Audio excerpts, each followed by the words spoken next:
क्या हाल चाल है? बढ़िया है। बैठ जाइए जल्दी।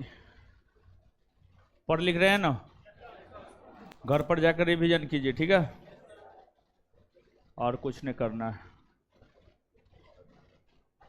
बैठिए ना जी, जगह नहीं मिल रहा। आइए आइए आइए आइए, आगे बैठाते हैं।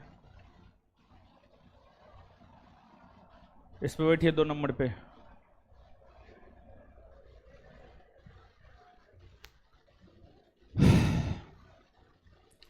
चलिए आ जाइए अब।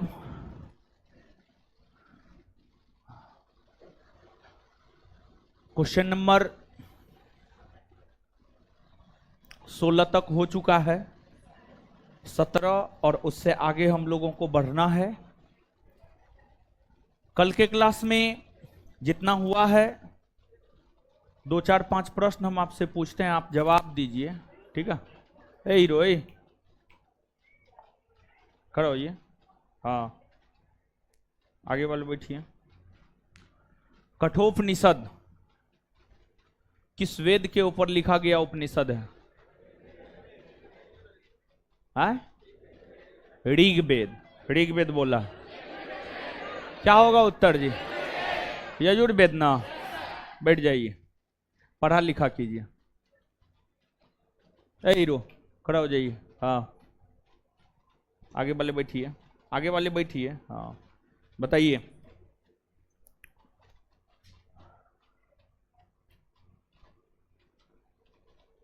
आदि काव्य किसे कहा जाता है?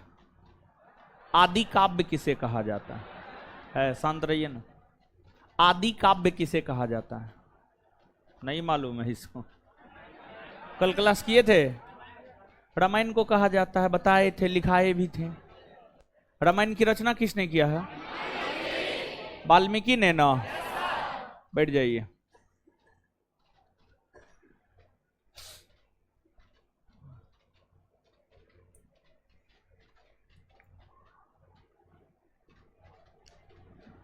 महाभारत का रचयिता कौन है? वेद व्यास। बैठ जाइए। चलिए अब आगे आ जाइए। देखिए, भारत में मंदिर निर्माण और उसके शैली का मिलान करें।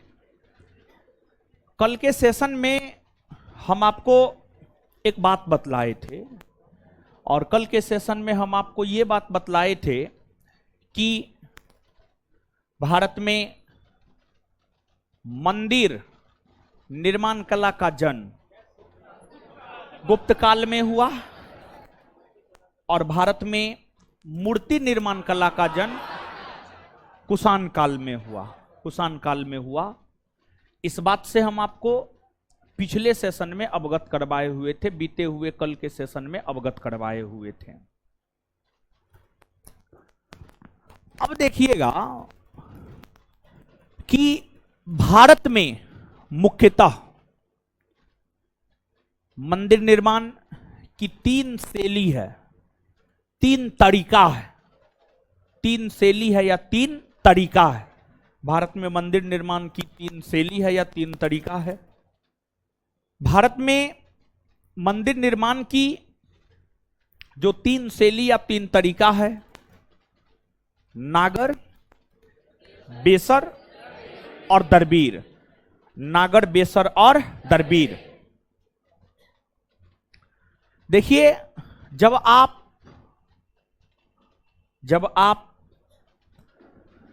भारत के मानचित्र को देखेंगे, भारत के मानचित्र को जब आप देखेंगे,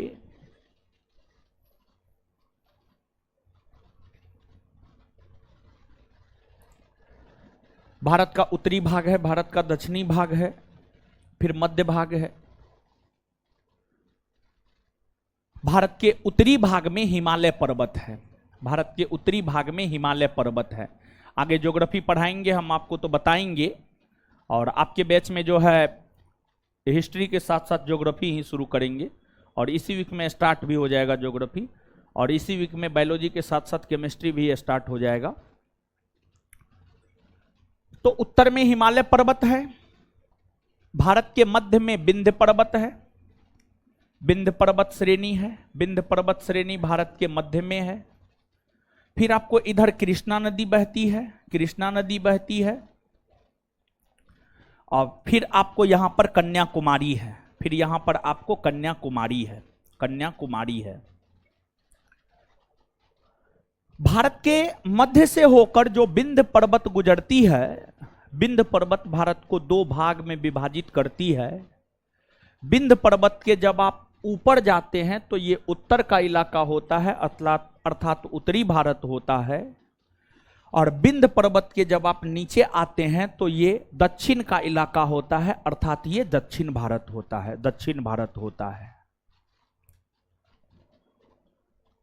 हिमालय पर्वत से लेकर विंध्य पर्वत श्रेणी तक, हिमालय पर्वत से लेकर विंध्य पर्वत श्रेणी तक, अर्थात उत्तर भारत में, अर्थात उत्तर भारत में मंदिर का निर्माण जिस शैली के तहत होता है उस शैली को कहा जाता है नागर शैली, उस शैली को कहा जाता है नागर शैली, नागर शैली।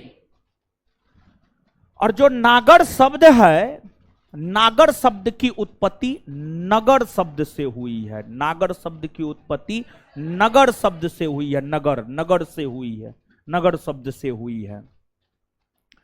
और उत्तर भारत में सबसे पहले मंदिर का निर्माण नगरीय क्षेत्र में हुआ था, ग्रामीण क्षेत्र में नहीं हुआ था, नगरीय क्षेत्र में हुआ। उत्तर भारत में सबसे पहले मंदिर का निर्माण नगर या शहरी क्षेत्र में हुआ था, जिस वजह से उसे नाम दिया गया नागर शैली। नागर शैली के मंदिर का बेहतरीन उदाहरण है देवगढ़ का दशावतार मंदिर, गुजरात का सोमनाथ मंदिर, ओडिशा का लिंगराज मंदिर, ओडिशा के पुरी का जगन्नाथ मंदिर। ये सभी नागर शैली के बेहतर उदाहरणों में से एक है। फिर आपको दूसरा है दरबीर शैली, दूसरा है आपको दरबीर शैली। कृष्णा नदी से लेकर कन्याकुमारी तक के क्षेत्र में मंदिर का निर्माण जिस शैली के तहत होता है उस शैली को ही कहा जाता है दरबीर शैली। और यह दक्षिण भारत का इलाका है, दक्षिण भारत का इलाका है, अर्थात दक्षिण भारत में मंदिर का निर्माण जिस शैली के तहत होता है वह आपको दरबीर शैली है। दरबीर शैली के मंदिरों का बेहतर उदाहरण तंजौर का बृहदेश्वर मंदिर, जो कि चोलवंशी शासक राजराज प्रथम के द्वारा बनवाया गया था। मीनाक्षी मंदिर मदुरै, रामेश्वरम मंदिर तमिलनाडु, रंगनाथ मंदिर तमिलनाडु, ये सभी मंदिर दरबीर शैली के उदाहरण हैं। फिर आपको जो मध्य भारत का इलाका है विंध्य पर्वत से लेकर कृष्णा नदी तक, इस क्षेत्र में मंदिर का निर्माण जिस शैली के तहत होता है उसे कहा जाता है बेसर शैली, बेसर शैली, बेसर शैली कहा जाता है। और बेसर शैली के मंदिर का उदाहरण है वृंदावन का विष्णु मंदिर, वृंदावन का विष्णु मंदिर बेसर शैली के सबसे बेहतरीन उदाहरणों में से एक माने जाते हैं। तो जो आपको नागर शैली है, नागर शैली उत्तर भारत, बेसर शैली मध्य भारत और दरबीर शैली दक्षिण भारत, दरबीर शैली दक्षिण भारत। तो अगर आप क्वेश्चन बैंक पलट करके देखेंगे ना तो आपसे एक प्रश्न पूछा गया मिलेगा कि दरबीर, नागर और बेसर क्या है, दरबीर, नागर और बेसर क्या है। ये प्रश्न आपसे आपकी परीक्षा में पूछे गए हैं। इस प्रकार के प्रश्न क्वेश्चन बैंक में आपको देखने को मिल जाएंगे। तो ये क्या है, ये मंदिर निर्माण की शैली है। ये क्या है, ये मंदिर निर्माण की शैली है, मंदिर निर्माण की शैली। क्लियर है, क्लियर है ये बात। स्टाफ कहां है जी? कौन था वो लड़का? है स्टूडेंट था, ठीक है, क्या दिक्कत है, उसको बैठाइए। ठीक है, तो जो है मंदिर निर्माण की शैली है। इससे इतर इससे अलग जो है एक और है पंचायतन शैली, एक और है पंचायतन शैली। अगर बात पंचायतन शैली की करें तो पंचायतन शैली भी मंदिर निर्माण की ही एक शैली है। पंचायतन शैली भी मंदिर निर्माण की एक शैली है। इसमें क्या होता है, इसमें जो है एक मुख्य मंदिर होता है। मुख्य मंदिर 4 अन्य छोटे छोटे सहायक मंदिरों से घिरा होता है। मुख्य मंदिर 4 अन्य छोटे छोटे सहायक मंदिरों से घिरा होता है। इस प्रकार से जो मंदिर बना होता है उसी को कहा जाता है पंचायतन शैली। क्या कहा जाता है? पंचायतन शैली। समझ गए? तो याद रखिएगा। अब नीचे से आप लिखिएगा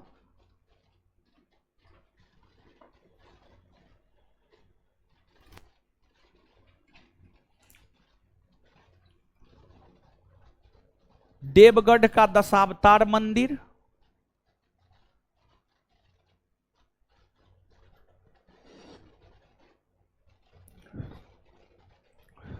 देवगढ़ का दशावतार मंदिर, कोमा भुवनेश्वर का लिंगराज मंदिर, देवगढ़ का दशावतार मंदिर, कोमा भुवनेश्वर का लिंगराज मंदिर, भुवनेश्वर का लिंगराज मंदिर, भुवनेश्वर का लिंगराज मंदिर, कोमा पुरी का जगन्नाथ मंदिर, पुरी का जगन्नाथ मंदिर, पुरी का जगन्नाथ मंदिर, पुरी का जगन्नाथ मंदिर, पुरी का जगन्नाथ मंदिर, कोमा खजुराहो का कंदरिया महादेव मंदिर, खजुराहो का कंदरिया महादेव मंदिर, खजुराहो का कंदरिया महादेव मंदिर, खजुराहो का कंदरिया महादेव मंदिर, कंदरिया महादेव मंदिर, कोमा गुजरात का सोमनाथ मंदिर, गुजरात का सोमनाथ मंदिर, गुजरात का सोमनाथ मंदिर, गुजरात का सोमनाथ मंदिर, गुजरात का सोमनाथ मंदिर इत्यादि इत्यादि, गुजरात का सोमनाथ मंदिर इत्यादि इत्यादि।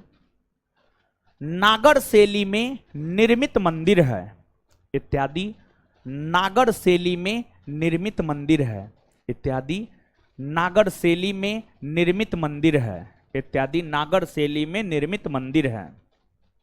आगे आगे तंजौर का बृहदेश्वर मंदिर, तंजौर का बृहदेश्वर मंदिर,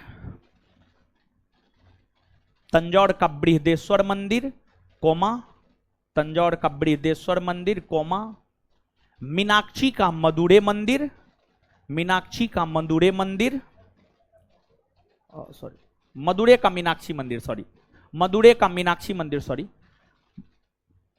मदुरै का मीनाक्षी मंदिर, कोमा मदुरै का मीनाक्षी मंदिर, कोमा तमिलनाडु का रामेश्वरम मंदिर, तमिलनाडु का रामेश्वरम मंदिर इत्यादि।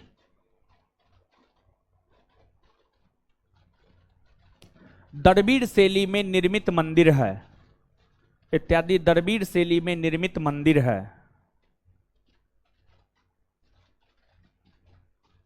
नेक्स्ट पॉइंट वृंदावन का विष्णु मंदिर, नेक्स्ट पॉइंट वृंदावन का विष्णु मंदिर, वृंदावन का विष्णु मंदिर, वृंदावन का विष्णु मंदिर बेसर शैली में निर्मित मंदिर है, बेसर शैली में निर्मित मंदिर है। वृंदावन का विष्णु मंदिर बेसर शैली में निर्मित मंदिर है, बेसर शैली में निर्मित मंदिर है, बेसर शैली में निर्मित मंदिर है।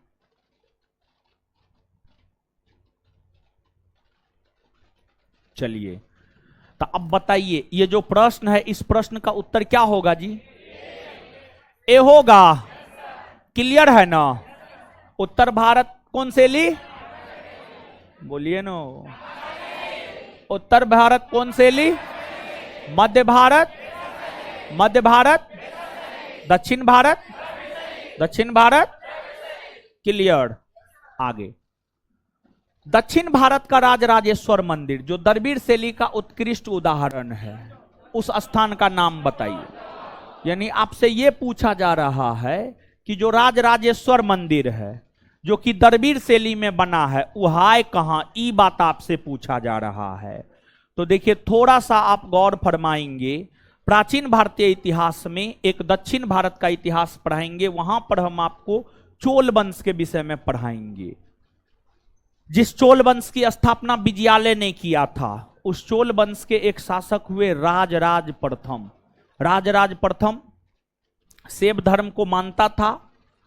भगवान शिव के सम्मान में राजराज प्रथम ने अपनी राजधानी में एक शिव मंदिर का निर्माण द्रविड़ शैली में करवाया और उनकी राजधानी तंजौर हुआ करती थी। तंजौर में राजराज प्रथम ने जो शिव मंदिर का निर्माण करवाया, उस शिव मंदिर को राजराजेश्वर शिव मंदिर, उस शिव मंदिर को राजराजेश्वर शिव मंदिर या फिर उस शिव मंदिर को बृहदेश्वर शिव मंदिर भी कहा जाता है, जो कि उनकी राजधानी तंजौर में स्थित था। अर्थात इस प्रश्न का सही उत्तर क्या हो जाएगा? तंजौर। क्या हो जाएगा? तंजौर। तो दक्षिण भारत का राजराजेश्वर मंदिर जो द्रविड़ शैली का उत्कृष्ट उदाहरण है, कहां है जी? और इसे ही और किस मंदिर के नाम से जाना जाता है? बृहदेश्वर शिव मंदिर। कौन नाम से? कौन नाम से? बृहदेश्वर शिव मंदिर या राजराजेश्वर शिव मंदिर किस शासक ने बनाया? चोल शासक राजराज। किसने बनाया है? चोल शासक राजराज प्रथम ने बनाया है। नेक्स्ट, कंदरिया महादेव मंदिर किस राज्य में है? देखिए, जो कंदरिया महादेव मंदिर है यह मध्य प्रदेश में है और यह नागर शैली में निर्मित मंदिर है। नागर शैली में निर्मित मंदिर है कंदरिया महादेव मंदिर। यह है आपको मध्य प्रदेश में। तो कंदरिया महादेव मंदिर कौन राज्य में है? कौन राज्य में है? कौन शैली में निर्मित मंदिर? कौन शैली में? नागर शैली। भारत के अतिरिक्त दक्षिण पूर्व एशिया में कहां से हिंदू संस्कृति से संबंधित स्मारक मिलते हैं? जावा के बोरोबुदुर स्तूप, कंबोडिया के अंकोर वाट। ए और बी दोनों, उपर्युक्त में से कोई नहीं। इसका उत्तर हो जाएगा ए और बी दोनों। ए और बी दोनों, समझ गए? यहां इन दोनों स्थानों से, जावा जो है इंडोनेशिया का एक प्रमुख द्वीप है, बड़ा द्वीप है। इंडोनेशिया के जावा द्वीप में बोरोबुदुर स्तूप है और कंबोडिया में अंकोर वाट मंदिर है। यहां से जो है हिंदू संस्कृति के स्मारक मिले हैं। आंसर हो जाएगा सी, ए और बी दोनों। नेक्स्ट आगे है, नवीन शोध के अनुसार सिंधु घाटी सभ्यता लगभग कितना साल पुरानी है? देखिए, ध्यान दीजिएगा, अगर आप पहले के दृष्टिकोण से देखें तो जो हड़प्पा सभ्यता है, हड़प्पा सभ्यता 2500 ईस्वी पूर्व से 3000 ईस्वी पूर्व पुरानी मानी जाती है। लेकिन जो नया अनुसंधान है, नया अनुसंधान यह बतलाता है कि यह जो है 8000 साल पुरानी सभ्यता है। और अगर यह पूर्णतः पुष्टि हो जाता है तो मान करके चलिए आप विश्व की सबसे प्राचीनतम सभ्यता हड़प्पा सभ्यता ही हो जाएगी। जबकि वर्तमान समय में जो विश्व की सबसे प्राचीनतम सभ्यता है वह है आपको मेसोपोटामिया की सभ्यता। विश्व की जो सबसे प्राचीनतम सभ्यता है वह कौन है? आपको मेसोपोटामिया की सभ्यता। मेसोपोटामिया की सभ्यता, फिर विश्व की दूसरी सभ्यता है मिस्र की सभ्यता और विश्व की तीसरी सभ्यता है हड़प्पा सभ्यता। लेकिन ध्यान दे, ये तीनों सभ्यता अगर आप देखेंगे तो ये तीनों की तीनों सभ्यता एक दूसरे की समकालीन सभ्यता हुआ करती थी। ये तीनों की तीनों सभ्यता एक दूसरे की समकालीन सभ्यता हुआ करती थी। तो अभी तो क्रम है कि प्रथम मेसोपोटामिया, दूसरा मिस्र और तीसरा भारत। तीसरा भारत या हड़प्पा की सभ्यता। लेकिन अगर मान लिया जाए कि ये जो नवीन शोध यह बतला रहा है कि हड़प्पा सभ्यता 8000 साल पुरानी है, अगर यह पूर्णतः पुष्ट इस बात की पुष्टि हो जाती है पूर्णतः, तो फिर आप मान करके चलिए कि विश्व की सबसे प्राचीनतम सभ्यता हड़प्पा सभ्यता मानी जाएगी। समझ गए? तो 8000 साल पुरानी। आगे, पुराने सिक्के किस धातु के बने होते थे? यानी आपसे यह पूछा जा रहा है, इस प्रश्न के भावार्थ को समझिएगा। आपसे यह पूछा जा रहा है कि जो प्राचीन काल में सिक्के हुआ करते थे, प्राचीन काल के सिक्के किस धातु के बने होते थे? सोना के बने होते थे, चांदी के बने होते थे, तांबा के बने होते थे, कांसा के बने होते थे, सीसा के बने होते थे, या फिर सभी के बने होते थे? प्राचीन काल में आप देखेंगे तो आपको तांबा, कांसा, सीसा, सोना, चांदी, हर धातु के सिक्के आपको मिल जाएंगे। हर धातु के सिक्के प्राचीन काल में मिल जाएंगे। तो पुराने सिक्के तांबा, सोना, चांदी, सीसा सभी के बने होते थे। आंसर हो जाएगा सभी। प्राचीनतम सिक्कों को आहत या पंचमार्क सिक्का कहा जाता है। किस सदी के हैं? देखिए, भारत में खोजा गया जो सबसे प्राचीनतम सिक्का है उसको आहत सिक्का कहते हैं। ठीक है, यह प्रश्न सीधे तौर पर आपसे आपके परीक्षा में पूछा जाता है कि भारत का जो सबसे प्राचीनतम सिक्का है उसे क्या कहा जाता है?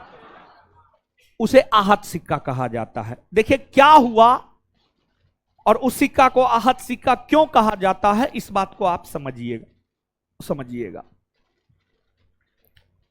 जब भूवैज्ञानिक उत्खनन कर रहे थे तो जब सिक्का मिलना प्रारंभ हुआ तो वे लोग उत्सुक थे कि सिक्का पर शासक का नाम होगा, शासनकाल होगा, तो सिक्का से जो है ऐतिहासिक घटनाओं के विषय में बहुत अधिक जानकारी प्राप्त होगा। सिक्का से ऐतिहासिक घटनाओं के विषय में बहुत अधिक जानकारी प्राप्त होगा। इस बात को लेकर उत्सुकता वैज्ञानिकों में बनी हुई थी। लेकिन जब सिक्का मिला, देखा तो उस पर कुछ लिखा हुआ ही नहीं था। शासक का ना नाम लिखा हुआ था, ना शासनकाल लिखा हुआ था, कुछ भी लिखा हुआ ही नहीं था, कुछ भी लिखा हुआ ही नहीं था। तो इससे वैज्ञानिक लोग आहत हो गए, ईका हो गया। जैसे मान लिया जाए कि आप बहुत बढ़िया तैयारी करके गए, परीक्षा में आप क्वेश्चन भी बना करके आए एकदम बहुत बढ़िया, लेकिन रिजल्ट आया तो रिजल्ट में नामे न है। एग्जाम देने के बाद पता चल जाता है रिजल्ट होगा या ना होगा, वो तो सिर्फ एक औपचारिकता रह जाता है कि हाँ फलना फलना का हुआ है। जिसका होना रहता है उसको पता चल जाता है। समझ गए? तो आप सच में मेहनत करके गए, आप क्वेश्चन बना के आए और आपका रिजल्ट नहीं हुआ तो आप स्वाभाविक सी बात है आहत होंगे ही होंगे। तो वही हो गया भूवैज्ञानिकों के साथ। समझ गए? तो वो लोग आहत हो गए और उन लोगों ने सिक्का को ही नाम दे दिया आहत सिक्का। और ये सिक्का मिला है 5वीं सदी ईस्वी पूर्व के। ये सिक्का मिला है 5वीं सदी ईस्वी पूर्व के। 5वीं सदी ईस्वी पूर्व जोड़ लीजिए। ठीक है, 5वीं सदी ईस्वी पूर्व जोड़ लीजिए। पंचमार्क या आहत सिक्कों पर किसका चिन्ह नहीं होते थे? बैल का चिन्ह, बैल का चिन्ह नहीं होता था। पेड़, हाथी, अर्धचंद्र, मछली, इस सब का चित्र था, लेकिन बैल का चित्र नहीं था। आगे, सर्वाधिक सिक्का किस काल में बने हैं? कुषाण काल, मौर्योत्तर काल, गुप्त काल, गुप्तोत्तर काल। देखिए, सिक्का के विषय में आप जानिए। सिक्का, अगर आप सिक्का की बात करेंगे ना तो मौर्यों के शासन के बाद तथा गुप्त से पहले, मौर्यों के शासन के बाद, मौर्यों का शासन 185 ईस्वी पूर्व में खत्म हुआ और गुप्तों का शासन 240 ईस्वी में शुरू हुआ। 185 ईस्वी पूर्व से 240 ईस्वी का कालखंड मौर्योत्तर काल कहा जाता है। और यह जो मौर्योत्तर काल है मौर्योत्तर काल में भारत में दो प्रकार के शासन देखने को मिलते हैं, देशी शासन, विदेशी शासन। यहां पर देशी शासन में आपको शुंग, कण्व, सातवाहन देखने को मिलेंगे, और विदेशी शासन में जो है यहां पर हिंद, यवन, शक, पहलव, कुषाण, हिंद, यवन, शक, पहलव और, तो कुल मिलाकर देखिए हिंद, यवन, शक, पहलव, कुषाण, शुंग, कण्व, सातवाहन, ये तमाम राजवंशों का शासन मौर्योत्तर काल में देखने को मिलता है।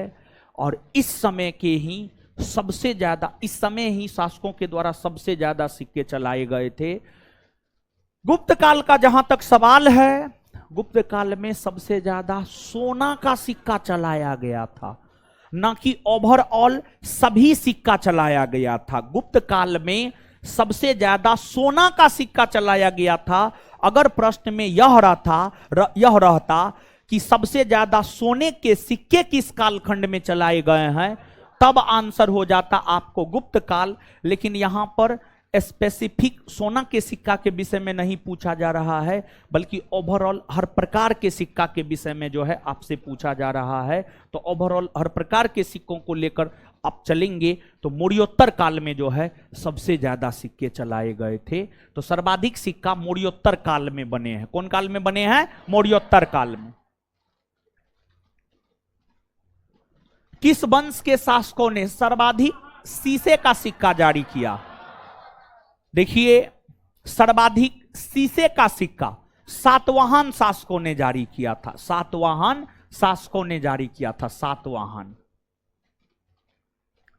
सर्वप्रथम सिक्कों पर लेख लिखने का कार्य किस शासक ने किया था? सर्वप्रथम सिक्का पर लेख लिखने का कार्य किया था हिंद, यवन शासक ने। हिंद, यवन शासक ने। और ध्यान रहे कि जो आपको हिंद, यवन शासकों के द्वारा सिक्का पर लेख लिखे गए, चित्र अंकित करवाए गए, वो जो लेखयुक्त और चित्रयुक्त सोना का सिक्का हुआ करता था, लेखयुक्त और चित्रयुक्त सोने के सिक्का को ड्रम कहा जाता था। ड्रम, क्या कहा जाता था? ड्रम। ड्रम कहा जाता था। तो लेख लिखने का कार्य सर्वप्रथम हिंद, यवन शासक ने किया था, जिसे ड्रम कहा जाता था। नीचे से लिखिएगा,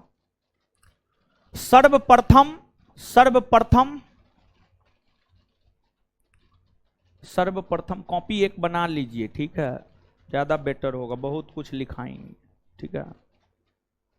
सर्वप्रथम लेखयुक्त और चित्रयुक्त, सर्वप्रथम लेखयुक्त और चित्रयुक्त सोने के सिक्का को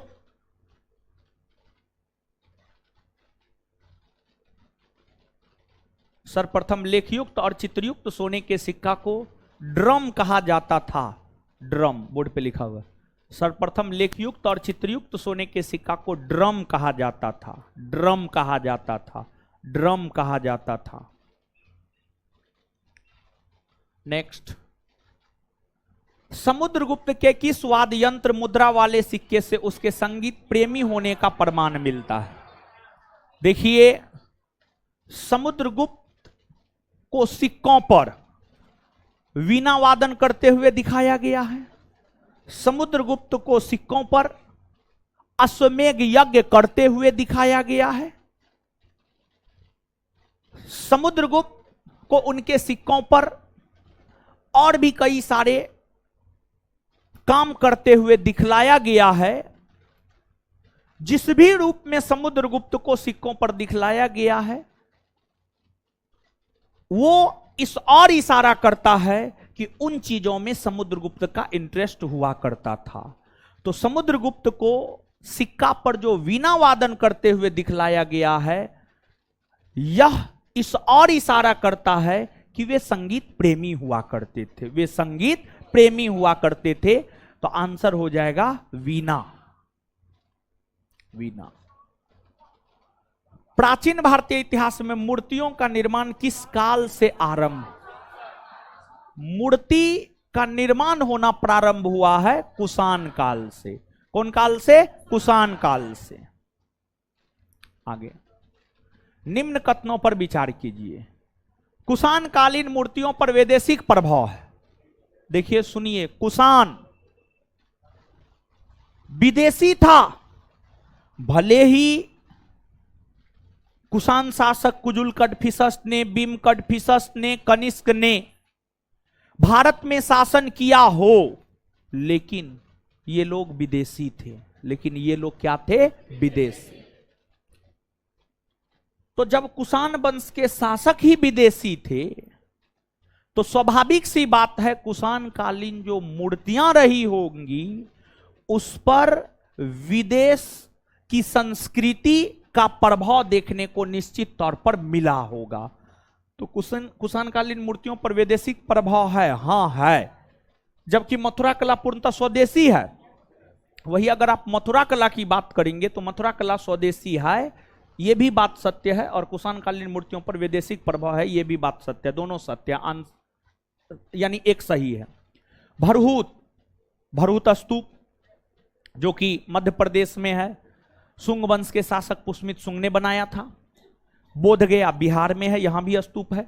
सांची मध्य प्रदेश में, यहां भी स्तूप है। तथा अमरावती की मूर्ति कला में जनसाधारण जीवन की अति सजीव झलक देखने को मिलती है। यानी कॉमन लोगों के द्वारा जो काम किए जाते थे उन चीजों को इन स्तूपों और इन स्तूपों में दिखलाया गया है। यह बात सत्य है या असत्य है, तो आप इस बात को जानिए कि इन स्तूपों में सामान्य जीवन के लोगों के सजीव वर्णन किए गए हैं। मानव क्या क्या करते थे, इन चीजों को दर्शाया गया है, यह बात सत्य है। मतलब यह भी सही है। कौन सा सही है? केवल एक और दो। चित्रकला में माता और शिशु तथा मरणासन राजकुमारी जैसे चित्रों से किस काल की कलात्मक उन्नति का पूर्ण आभास होता है? गुप्त काल। गुप्त काल बहुत महत्वपूर्ण क्वेश्चन है, याद रख लीजिएगा। बोधिसत्व पदम पानी का चित्र सर्वाधिक प्रसिद्ध है। यह चित्रकारी कहां स्थित है? महाराष्ट्र के अजंता में। यह भी बहुत इंपॉर्टेंट क्वेश्चन है, याद रख लीजिएगा। हाल फिलहाल में जो बीपीएससी और बिहार पुलिस का परीक्षा हुआ है, दोनों में से किसी में पूछा है। अब किस में पूछा है याद नहीं है, लेकिन पूछा है। जिसमें भी पूछा लेकिन पूछा है। आगे निम्न कथनों पर विचार कीजिए। अवशेषों से प्राप्त मोहरों से प्राचीन भारत का इतिहास लिखने में बहुत सहायता मिलती है। हाँ, मिलती है। मोहरों में व्यापारिक, धार्मिक और आर्थिक जीवन के बारे में पर्याप्त जानकारी है। यह भी सही है। कौन सा सही है? सी। एक और दो, दोनों। निम्न में से कहां मिट्टी की मोहरों में बनी धार्मिक प्रतीकों से उनकी धार्मिक अवस्थितियों की जानकारी नहीं मिलती है? धोलावीरा से नहीं मिलती है, बाद बाकी जगह से मिलती है। साहित्यिक स्रोत के संदर्भ में निम्न कथनों पर विचार कीजिए। ब्राह्मण ग्रंथों में वेद, उपनिषद, रामायण, महाभारत, पुराण तथा स्मृति ग्रंथ आते हैं। सही है। ब्रह्मणेतर ग्रंथों में बौद्ध तथा जैन साहित्यों से संबंधित रचना का उल्लेख है। सही है। ये भी आंसर हो जाएगा सी। सब क्वेश्चन का बहुत ज्यादा महत्व है नहीं, जिसका महत्व नहीं है उस पर बहुत ज्यादा टाइम देना है नहीं। ऐतिहासिक ग्रंथों, जीवनियों, यात्रा वृत्तांत, कल्पना प्रधान आदि का वर्णन किस साहित्यिक स्रोत से मिलता है? लौकिक साहित्य से मिलता है। लौकिक साहित्य से। वैदिक युग की सांस्कृतिक दशा के ज्ञान का एकमात्र स्रोत है वेद। कौन है आपको? वेद। 38 नंबर से नहीं बतला है। 38 से कहां तक बतला है? 38 से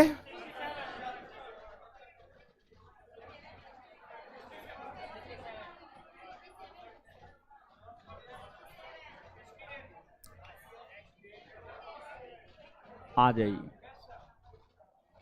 यहां से बतलाना है। ठीक है, अब आ जाइए। देखिए ध्यान दीजिएगा, समझिएगा आप चीजों को। आगे कुछ कुछ क्वेश्चन में हम आपको टिक मरवाएंगे, वीवीआई लिख देंगे अगर हमको याद रहा तो। अब हर क्वेश्चन में तो याद नहीं है रहता। ठीक है, तो जहां पे जितना जरूरत है समय देने का वहां पे उतना देना है, जहां पे जरूरत ना है नहीं देना है। समझ गए? देखिए आपको प्राचीन भारतीय इतिहास के विषय में जानकारी देने वाला एक महत्वपूर्ण स्रोत बौद्ध साहित्य भी है, बौद्ध साहित्य भी है। बौद्ध साहित्य से हमें गौतम बुद्ध के विषय में जानकारी मिलता है और बौद्ध धर्म को मानने वाले जो शासक हुए, बौद्ध धर्म को मानने वाले जो शासक हुए उसके विषय में जानकारी मिलता है। जैसे बौद्ध धर्म को मानने वाले शासकों में नाम आता है आपको बिंबिसार का, महान मौर्य सम्राट अशोक का, कनिष्क का, हर्षवर्धन का। ये सभी ऐसे शासक हुए जिन्होंने बौद्ध धर्म को अपनाने का काम किया था। इन सभी शासकों के विषय में हमें जानकारी बौद्ध साहित्य से प्राप्त होती है। तो इसलिए बौद्ध साहित्य भी प्राचीन भारतीय इतिहास के जानकारी के महत्वपूर्ण स्रोतों में से एक है। एक प्रश्न परीक्षा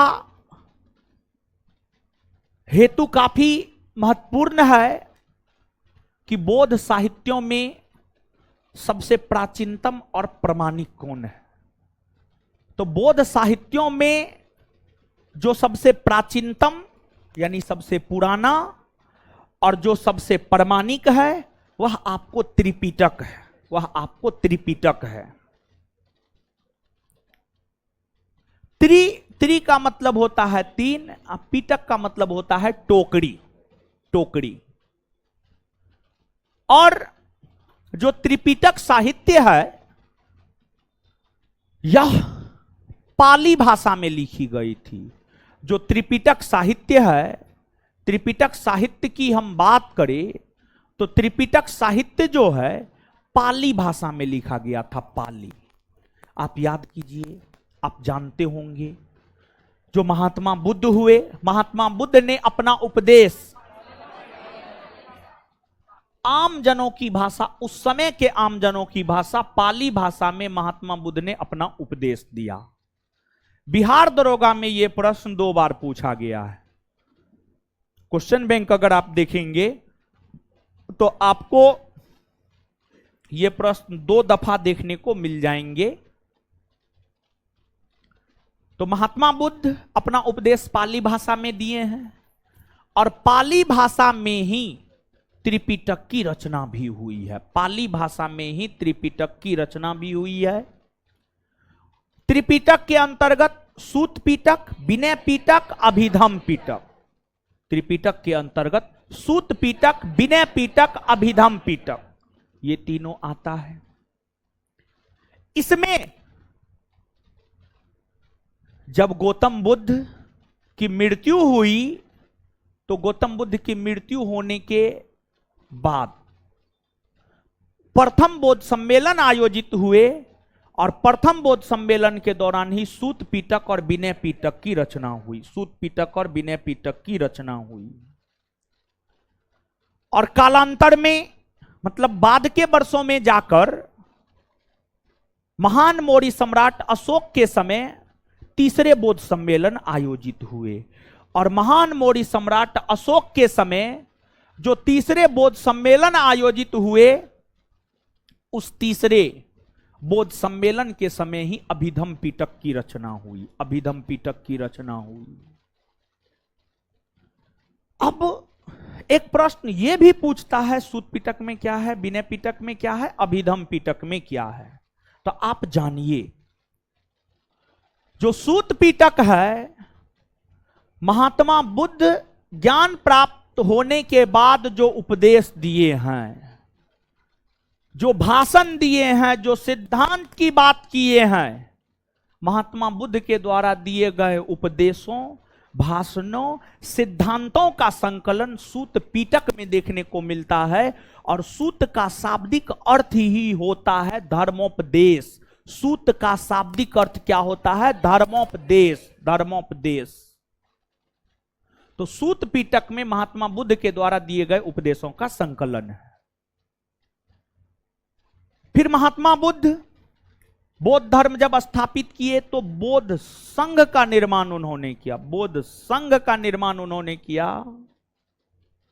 और बौद्ध संघ में शामिल होने के कुछ नियम कानून थे, नियम कानून थे, विधि विधान थे। बौद्ध संघ में जब आप शामिल हो जाते थे तो उस नियम कानून और विधि विधान को आपको मानना होता था। तो जो नियम कानून और विधि विधान बौद्ध धर्म का है उसकी चर्चा है विनय पिटक में, उसकी चर्चा है विनय पिटक में। और बात अगर अभिधम पिटक की करे तो गौतम बुद्ध के उपदेशों की दार्शनिक व्याख्या की गई है। मतलब उन्होंने जो कहा है उसको अलग अलग तरीका से पेश करने का काम किया गया है, उसको अलग अलग तरीका से पेश करने का काम किया गया है अभिधम पिटक के जरिए। तो अब आइए प्रश्नों पर हम लोग आते हैं। बौद्ध साहित्य ग्रंथों में सबसे महत्वपूर्ण है जातक, त्रिपिटक, अंगुत्तर निकाय, कथा वस्तु। बौद्ध साहित्य ग्रंथों में सबसे महत्वपूर्ण है त्रिपिटक। कौन है? त्रिपिटक। और त्रिपिटक ही बौद्धों का सबसे प्राचीनतम ग्रंथ है, सबसे प्राचीनतम ग्रंथ है, सबसे प्राचीनतम ग्रंथ है। ये भी बात कॉस्ट में आप लिख लीजिए। और साथ ही साथ जो है यहीं पर आप ये भी लिख लीजिए कि ये पाली भाषा में लिखा हुआ है, पाली भाषा में लिखा हुआ है, पाली भाषा में लिखा हुआ है। क्लियर है? तो याद रखिएगा, आप इसको कॉस्ट में लिख लीजिए, प्राचीनतम और पाली भाषा इंडिकेट कर दीजिएगा तो हमको लगता है ज्यादा बेटर रहेगा आपके लिए। आगे, त्रिपिटक बुद्ध की शिक्षाओं का संकलन है। इसके 3 भाग में से कौन नहीं है? मतलब कौन त्रिपिटक में नहीं आता है? सूत पिटक, विनय पिटक, अभिधम पिटक, इसमें तो सब अबे करता है। आंसर क्या हो जाएगा? इनमें से सभी आते हैं। आगे, सूची 1 को सूची 2 से मिलाइए। विनय पिटक संघ संबंधी नियम, क्या हुआ? क्या हुआ है?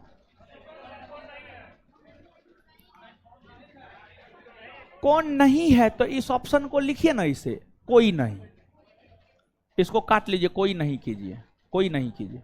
हाँ, काट लीजिए और कर लीजिए, कोई नहीं। आंसर यही होगा, कोई नहीं कर लीजिए। इतना कॉमन सेंस ना भगवान ने दिया, इतना कॉमन सेंस। विनय पिटक इसमें संघ संबंधी नियम, सूत पिटक धार्मिक सिद्धांत और धार्मिक उपदेश का संग्रह, अभिधम पिटक दार्शनिक सिद्धांतों का संग्रह। आंसर क्या हो जाएगा? 1, 2 और 3। इसमें देखिए यहां पर इंडिकेट कर लीजिए, सूत पिटक और विनय पिटक प्रथम बौद्ध सम्मेलन के दौरान लिखे गए।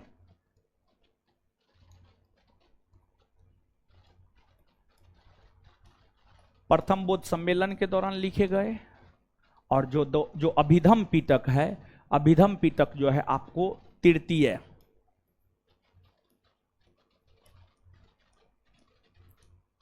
तृतीय बौद्ध सम्मेलन के दौरान लिखे गए, तृतीय बौद्ध सम्मेलन के दौरान लिखे गए। ठीक है, चलिए यही है आज की कहानी, यहीं तक। ठीक है,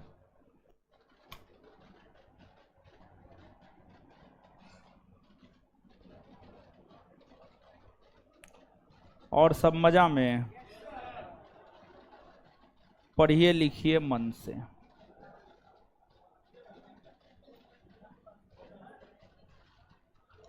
रिवीजन करते रहिए। बायोलॉजी पहला चैप्टर खत्म होने वाला है, पता है ना? हाँ,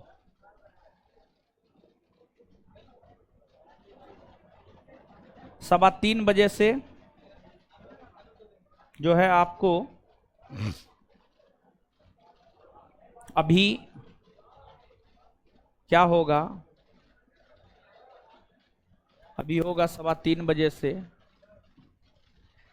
पॉलिटी, हिस्ट्री, ज्योग्राफी, क्या बायोलॉजी होगा, बायोलॉजी होगा। हाँ बोलिए, जो भी बोलना है खड़ा होकर के बोलिए, सीधा सीधा बात। क्लास में है, एकदम सिस्टम में रहना पड़ेगा, समझ गए? हाँ बोलिए, जोर से बोलिए।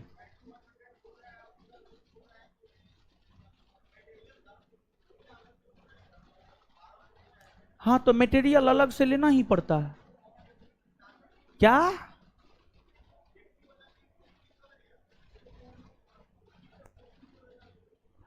आपको मटेरियल जो लीजिएगा उसका फोटोकॉपी का दाम देना होगा। मटेरियल नहीं देने जा रहे हैं हम, सिर्फ एक बुक देंगे, हम ये बात बोले हैं। हाँ, बुक देंगे, वो क्वेश्चन बैंक देंगे हम।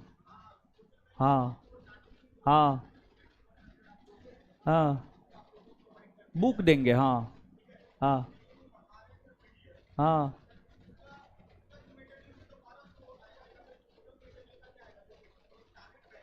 हाँ, वो हमको नहीं पता है। ठीक है, वो पीडीएफ का आपको कॉस्ट पेमेंट करना होगा, वो हमको नहीं पता है कितना है ना, वो चीज हमको नहीं पता है। टोटल पीडीएफ, हाँ, अब हमको नहीं पता है क्या है उसका ना, सब क्लास का अलग अलग रेट लिया जा रहा, किसी से 50, किसी से 90। तो वो तो पीडीएफ के अनुसार लेगा, जो जितना मोटा है उसका उतना कॉस्ट है। का है, किसी को 90 में दे रहा है, किसी को 70 में दे रहा है। किसको 70 में दिया, किसको 90 में दिया, बताइए तो। हाँ, ओ, अच्छा देख लेते हैं इसका क्या मसला है। अच्छा देख लेते हैं, हमको पीडीएफ सबके विषय में ना मालूम रहता है।